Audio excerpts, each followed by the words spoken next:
4 तारीख को रैली है मुख्यमंत्री जी की, उसका निमंत्रण देने के लिए ये मीटिंग बुलाई है। भाई एक तरफ इंडिपेंडेंट कैंडिडेट था भलाई, पहले वो बीजेपी का आदमी था, लेकिन इस समय इंडिपेंडेंट चुनाव लड़ रहा था। वो तो उन्होंने फैसला करना है इंडिपेंडेंट को जिताना है या कांग्रेस के कैंडिडेट को जिताना है। जो उन्होंने ठीक समझा वो उन्होंने किया है। 7 मार्च को एक घटनाक्रम होता है जिसमें 12 महिलाओं की जान चली जाती है। क्या इसकी भी आवाज़ सीएम साहब को उठाई जाएगी? खूब उठाई है, उसकी रेगुलर टच में हूँ, खूब आवाज़ उठाई है। किसी का तो नहीं था, लेकिन क्योंकि हमारा सपोर्टेड था, अरे दुख तो हुआ ही है भाई, इसमें तो कोई शक। इकट्ठा हुए हैं, क्या पूरा मामला थोड़ा सा प्रकाश में डालते हैं? भाई मुख्यमंत्री जी की रैली है 4 तारीख को। 4 तारीख को रैली है मुख्यमंत्री जी की, उसका निमंत्रण देने के लिए ये मीटिंग बुलाई है।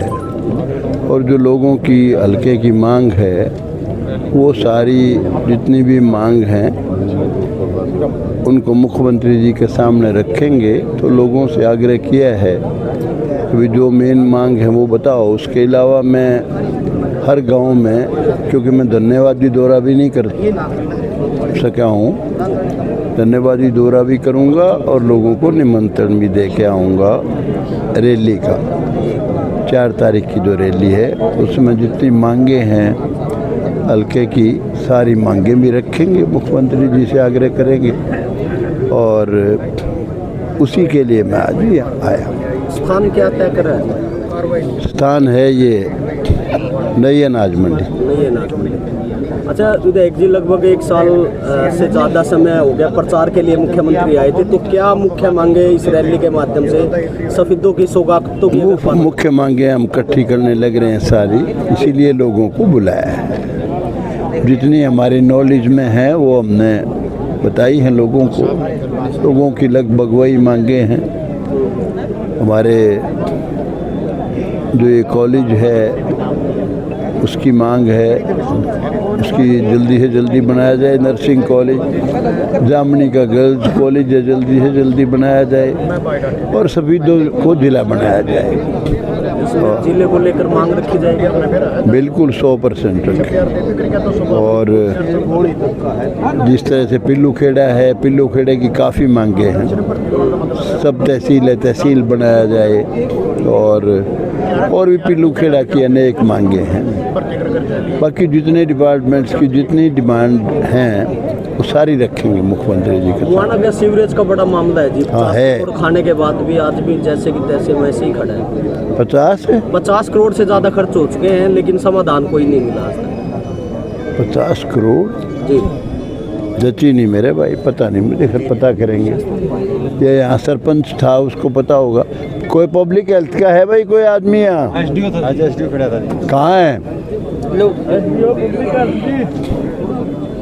विनायक जी, सफेदों का जो एमजी रोड है, एक ठेकेदार ने आरोप लगाया है जो यहाँ सुरेश एमई थे कि कमीशन के चक्कर में उन्होंने टेंडर नहीं लगवाया 2-3 महीने तक, उसे टालते रहे और उसकी ट्रांसफर करने होने के बाद उस टेंडर को कैंसिल कर दिया गया है। इस तरह के आरोप लगाए एक ठेकेदार ने, नाम ना बताने की शर्त पर।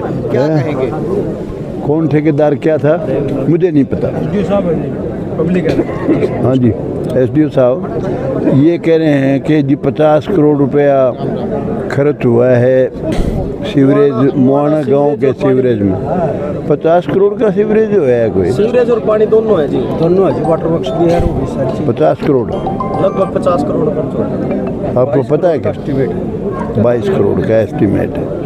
और वो पूरा हो लिया जी, और एसटीपी कमीशन हॉल लग रहा है जी, चल रहा है उसका काम चल रहा है, उसका काम चल रहा है। जब बोले जब पूछे। हाँ विधायक जी, आईएमटी को लेकर भी घोषणा है, जो क्या इसमें इस रैली के माध्यम से कोई आईएमटी की बात रखी जाएगी मुख्यमंत्री के सामने? आईएमटी क्या भाई? जो यहाँ आईएमटी घोषणा हुई है जी। क्या है आईएमटी? पिल्लूखेड़ा में जो आईएमटी बनना है, इंस्टीट्यूट जो बनना है जी, इंडस्ट्रियल एरिया बनना है। Industrial area? अच्छा, मुझे नहीं पता लेटेस्ट रैली से पहले। तो आज सरपंचों ने मांग पत्र दिया, उसमें क्या विशेष रहा पूरे अगर बेहतर गाँव के? ऐसा है, अभी तो हम सारे जितने भी मांग हैं वहाँ गांव में जा के भी लेके आएंगे और जो मेन मांग है कॉन्स्टिट्यूएंसी की, वो मांग हम अभी भेजेंगे कल ही। सफेदों की सबसे पुरानी मांग थी सफेदों से जींद रोड को जो चौड़ाकरण करना। शुरू हो चुका है वो। शुरू कहाँ हुआ सर? वो तो सर करसिंधु से उधर पानीपत रोड शुरू हुआ है। यहाँ पर क्या दिक्कत? ये भी शुरू हो चुका है, हो चुका बहुत जल्दी सारा काम, यूँ समझिए उसके साथ ही होगा। इंडियन नेशनल लोकदल पार्टी ने किनारा किया राज्यसभा चुनाव से, इसको आप कैसे देखते हैं? किनारा करना सही था? अब देखो जी, वो तो उनका खुद का फैसला है, अभय सिंह चौटाला का। वो फैसला जो है उन्होंने जो किया है उसका जवाब तो वही दे सकते। हम तो यही कह सकते हैं भाई, एक तरफ इंडिपेंडेंट कैंडिडेट था, भला ही पहले वो बीजेपी का आदमी था, लेकिन इसमें इंडिपेंडेंट चुनाव लड़ रहा था। वो तो उन्होंने ही फैसला करना था कि भी इंडिपेंडेंट को जिताना है या कांग्रेस के कैंडिडेट को जिताना है। जो उन्होंने ठीक समझा वो उन्होंने किया है। राज्यसभा चुनाव का अगर बात की जाए तो भूपेंद्र हुड्डा बड़ा मुश्किल से एक कांग्रेस जो है अपने कैंडिडेट को जितवाने में कामयाब रही है, तो इस चुनाव को कैसे देखते हैं जी? काफ़ी लोग जो क्रॉस वोट का मामला सामने आ रहा है। भाई मुझे क्या पता, हुड्डा साहब को पूछे ये सवाल, और जो कंसर्न लोग हैं उनसे पूछो।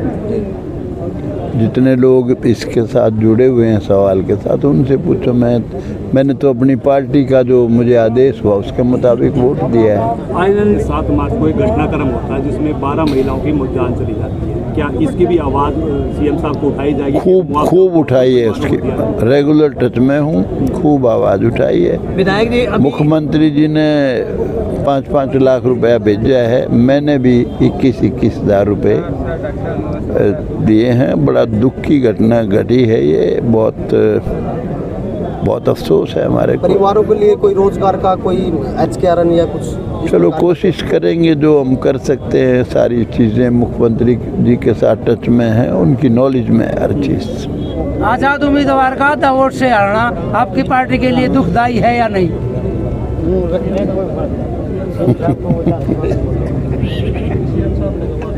भाई जो जीतता है उसको खुशी होती है, जो हारता है उसको दुख तो होता ही है। हमारी पार्टी का थोड़ा है, क्योंकि हमारी पार्टी का तो नहीं था, लेकिन क्योंकि हमारा सपोर्टेड था, अरे दुख तो हुआ ही है भाई, इसमें तो कोई शक नहीं।